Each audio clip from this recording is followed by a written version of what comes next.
Bonjour, dans cette vidéo je vous montre l'installation d'un avertisseur piéton sur la Model 3 de Seb, un abonné et filleul. Cet avertisseur piéton permet d'envoyer des sons personnalisés à l'extérieur de la voiture en roulant. Il faut d'abord démonter la bassine.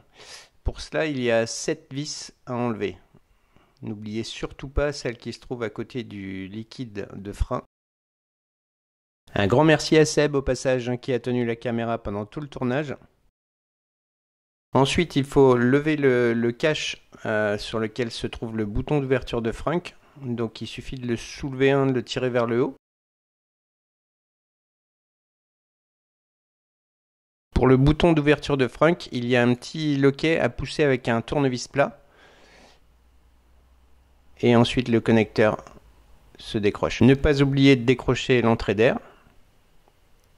Et on peut enfin enlever la bassine entière. On a ensuite 3 petites agrafes à enlever pour accéder au haut-parleur d'origine derrière l'aile avant droite.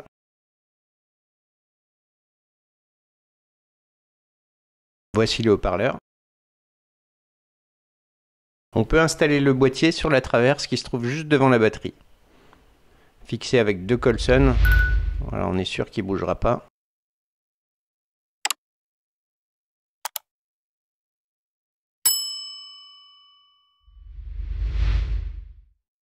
Je vous mets le lien de ce boîtier en description. Voici le passage des fils. Donc sous la traverse, colsonné. On passe ensuite derrière les câbles. Et on rentre dans l'aile avant droite pour accéder au haut-parleur qui se trouve tout en bas.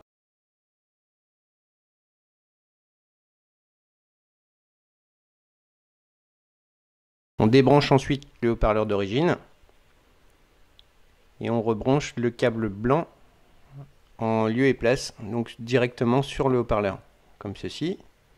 Et le câble noir, lui, va se connecter sur le connecteur d'origine du haut-parleur. On peut très facilement fixer le surplus de câble sur le côté, de façon à ce que ça ne gêne pas la remise en place de la bassine. On va ensuite brancher le boîtier. Donc on commence par la masse, donc sur le moins de la batterie.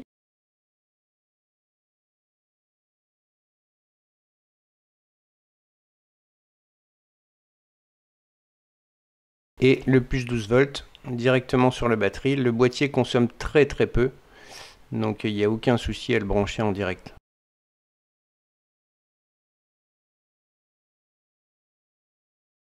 Et un grand merci à Steve de Tesla 3 ainsi qu'à JP66 pour le développement de ce boîtier.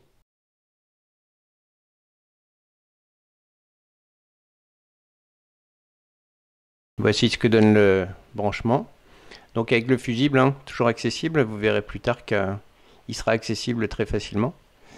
On peut ensuite remettre la bassine, remettre les 7 vis et le connecteur. Alors n'oubliez pas de sortir le câble du bouton de frunk. Donc comme vous voyez, le fusible reste accessible. Et il ne reste plus qu'à remettre le petit cache en haut. Donc on se centre sur le bouchon de lave-glace. Et ensuite, il n'y a plus qu'à appuyer sur le cache pour reclipser les agrafes.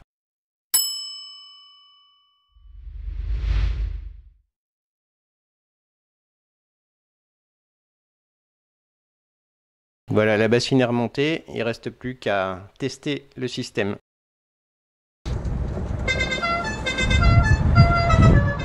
Ne surtout pas oublier les 3 agrafes du passage de roue pour terminer. Là, je vous remercie beaucoup d'avoir regardé cette vidéo, j'espère qu'elle vous aura plu. N'oubliez pas de vous abonner, de cliquer sur la cloche pour être notifié.